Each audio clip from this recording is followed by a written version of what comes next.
C'est un pourcentage de 15 à 20% des tumeurs cérébrales de l'enfant, donc ça représente à peu près 1500 patients par an en Europe.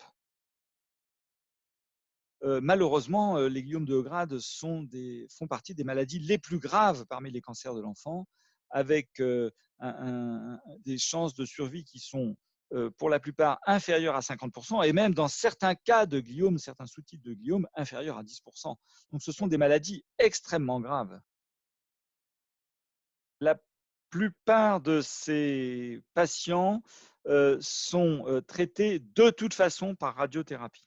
Un certain nombre d'entre eux, selon le type de gliome, selon la localisation de ce gliome dans le cerveau, on peut les opérer. Beaucoup ne sont pas opérables.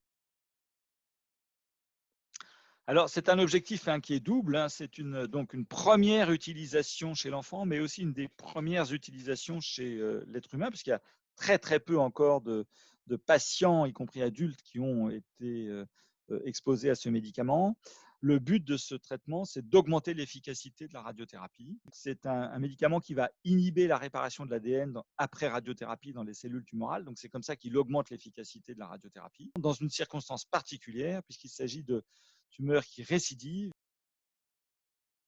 Si on a des signaux intéressants sur ce premier essai thérapeutique chez l'enfant, eh bien, on pourra discuter de l'utiliser plus tôt dans le traitement, dès la première phase du traitement, dans les gliomes de haut grade de l'enfant.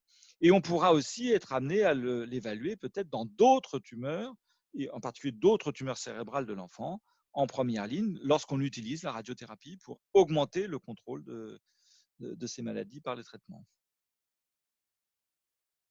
Au début de l'étude, on ne prévoit que 2 pays européens, dont la France.